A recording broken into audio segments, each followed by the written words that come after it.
Bienvenido a Historia Sombría. Hoy abrimos un capítulo perturbador, el de los reyes que derramaron la sangre de su propia familia. Para la mayoría, la familia es lo que más se protege, pero cuando hay una corona de por medio, la sangre deja de ser un lazo y se convierte en una amenaza. A lo largo de la historia, padres mataron a hijos, hermanos a hermanos y esposos a esposas, todo por el poder, los celos o la pura paranoia. Y casi siempre, entre los muros de los palacios más ricos del mundo, donde una corona valía más que cualquier vínculo de sangre.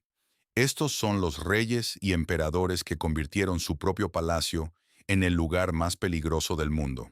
Rusia, siglo XVI. Iván IV pasó a la historia como Iván el Terrible, un zar brillante pero violento, capaz de arrasar ciudades enteras y de estallar en ataques de furia incontrolables. Creó una guardia personal temida, los Oprichniki, que sembraron el terror por toda Rusia, y se dice que él mismo participaba en las torturas. Su hijo mayor, también llamado Iván, era su heredero y, durante años, su mano derecha. Pero un día de 1581, todo se rompió. El zar discutió furiosamente con su nuera embarazada y la golpeó. Cuando su hijo entró a defenderla y a reclamarle, la furia del zar se volvió contra él. En un arrebato ciego, Iván golpeó a su propio hijo en la cabeza con su cetro de hierro. El golpe fue mortal, y al instante la rabia se transformó en horror. El zar abrazó a su heredero moribundo, suplicando que viviera. El joven murió días después. Iván el Terrible había destruido con sus propias manos el futuro de su dinastía. Sin un heredero capaz, su muerte abrió las puertas a un periodo de caos y guerras, conocido como el tiempo de los tumultos. Un solo golpe de ira cambió el destino de todo un imperio. Cuentan que Iván pasó sus últimos años atormentado por la culpa, rezando de noche por el alma del hijo al que él mismo había matado. Vamos ahora a la antigua Judea, con el rey Herodes el Grande. Fue un constructor genial, capaz de levantar fortalezas y templos asombrosos, pero también un hombre devorado por la paranoia. Estaba obsesionado con la idea de que todos querían robarle el trono, y todos incluía a su propia familia. Mandó ejecutar a su esposa preferida, Mariamne, a la que amaba con locura, convencido de que conspiraba contra él. Dicen que después se arrepintió y la lloró durante años, gritando su nombre por los pasillos. Pero el arrepentimiento no le devolvió la cordura, sino que la hundió aún más. Después vinieron sus hijos. Sospechando que querían destronarlo, ordenó la muerte de 3 de ellos, incluido el que había sido su heredero. Mató a su propia descendencia por miedo a perder el poder. Y siguió firmando sentencias contra los suyos casi hasta el final. Apenas 5 días antes de morir, todavía ordenó ejecutar a otro de sus hijos. Su crueldad era tan conocida que, según se cuenta, el emperador romano Augusto bromeó diciendo que era preferible ser el cerdo de Herodes antes que su hijo, porque al menos a los cerdos, en Judea, no los sacrificaban. Herodes murió solo, enfermo y odiado, rodeado de los fantasmas de la familia que él mismo había destruido. Roma, año 326.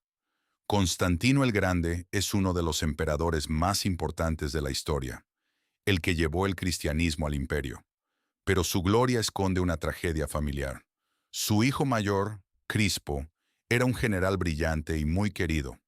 Tenía todo para suceder a su padre, hasta que, de repente, Constantino ordenó su ejecución. Pocas semanas después, también murió Fausta, la esposa del emperador. Según las crónicas, la mandó matar encerrándola en un baño hirviendo. ¿Qué pasó realmente? Nunca se supo.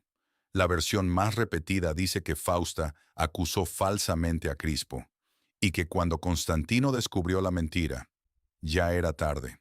Había matado a su hijo inocente y ejecutó a su esposa por venganza. El emperador hizo borrar sus nombres de los registros, como si nunca hubieran existido. El hombre que cambió la religión del mundo, el que convocó concilios y construyó una nueva capital con su nombre, cargó en secreto con la sangre de su propia familia. una mancha que ningún imperio pudo borrar del todo. España, siglo XVI. Felipe II gobernaba un imperio donde, decían, nunca se ponía el sol. Pero dentro de su palacio crecía un problema. Su hijo y heredero, el príncipe Don Carlos. Don Carlos era inestable, impulsivo y, según muchos testimonios, mentalmente perturbado. Tenía arranques de violencia, amenazaba a nobles y a sirvientes, y su comportamiento se volvía cada vez más peligroso. De niño había sufrido una grave caída que le fracturó el cráneo, y muchos creen que aquello, sumado a generaciones de matrimonios entre parientes, dañó para siempre su mente. La gota final llegó cuando el príncipe empezó a tramar una fuga a Flandes, una región rebelde, para enfrentarse al poder de su propio padre. En enero de 1568, Felipe tomó una decisión durísima. Ordenó encerrar a su propio hijo, el heredero al trono, y aislarlo del mundo. Pocos meses después, don Carlos murió en su encierro. La versión oficial dice que su salud frágil y una huelga de hambre acabaron con él. Pero los enemigos de España aprovecharon el misterio para difundir una leyenda, que el propio rey había mandado matar a su hijo.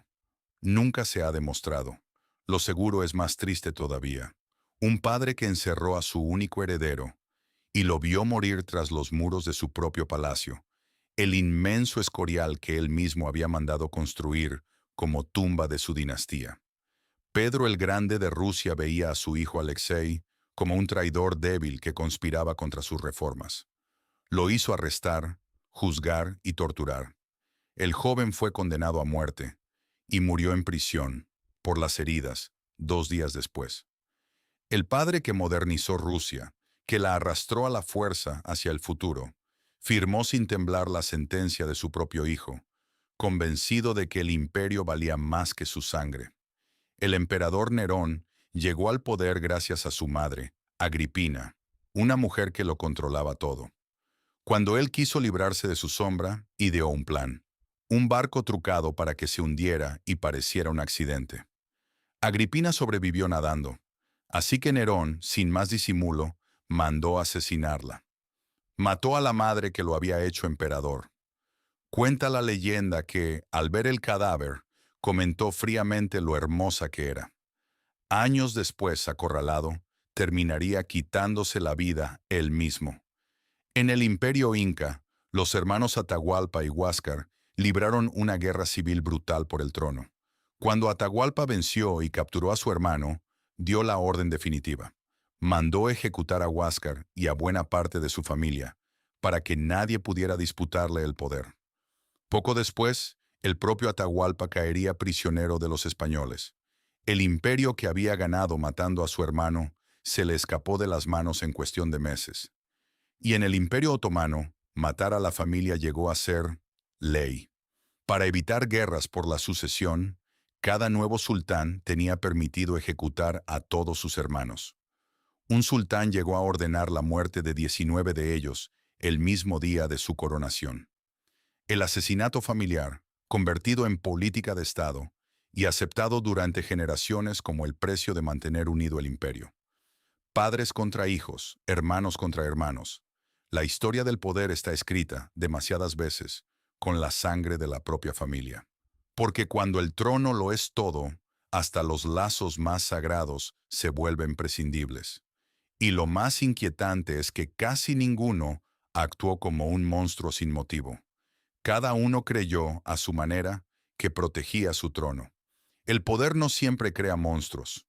A veces solo obliga a elegir entre la corona y la sangre. ¿Cuál de estos te pareció el más imperdonable? Te leo en los comentarios. Y si quieres más historias de esas que los libros prefieren contar en voz baja, ya sabes dónde está el botón de suscribirte. Nos vemos en la próxima.